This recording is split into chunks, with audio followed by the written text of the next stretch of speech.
Hello there. As always, I'm your host Jonah, and this elective is going to briefly cover endorsements for the Star Wars Unlimited Judge Program, what they are, how to get them, and how to write them. Endorsements are a key part of the judge advancement process. At its core, an endorsement is an enfranchised member of the community putting their name behind yours, saying that you'll be a good addition to the judge community. Endorsements can be brief, but they can also be substantial reviews. Now, how do you get an endorsement? For level 1, you need an endorsement from any game store that runs Star Wars Unlimited events. We have a list of nearly 4,000 stores that you can search under the organizer search on nexus.cascadegames.com. If your store doesn't appear on the list, send the store owner or events manager the link to the form in this lesson and have them fill out the information so we can add them. Alternatively, you can get an L1 endorsement from an L2 judge with the mentorship certification.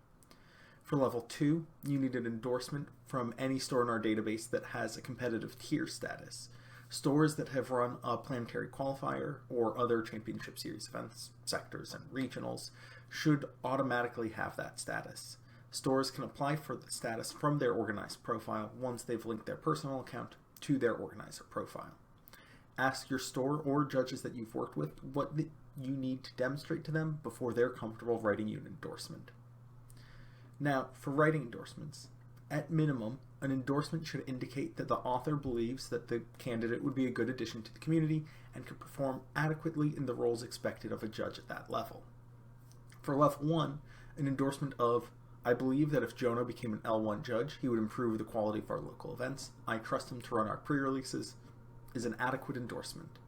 For level 2, it doesn't need to be much more comprehensive. I've seen Jonah work several competitive tier events, and he is able to handle our most competitive players when they get deeply invested in their games. He will do well as head judge of our monthly Win a Showcase. However, a more in-depth evaluation can be helpful for a candidate and their long-term growth. Endorsements aren't intended to be an insurmountable obstacle for candidates, but when writing an endorsement, you should plan to have a continued relationship with the candidate. They may come to you for advice and mentorship, and while you're not obligated to provide it, you also don't want to develop a reputation for endorsing judges who don't live up to expectations.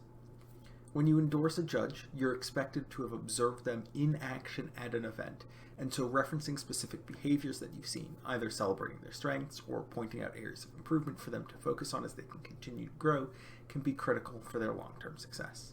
That's all for this one. As always, good luck and have fun.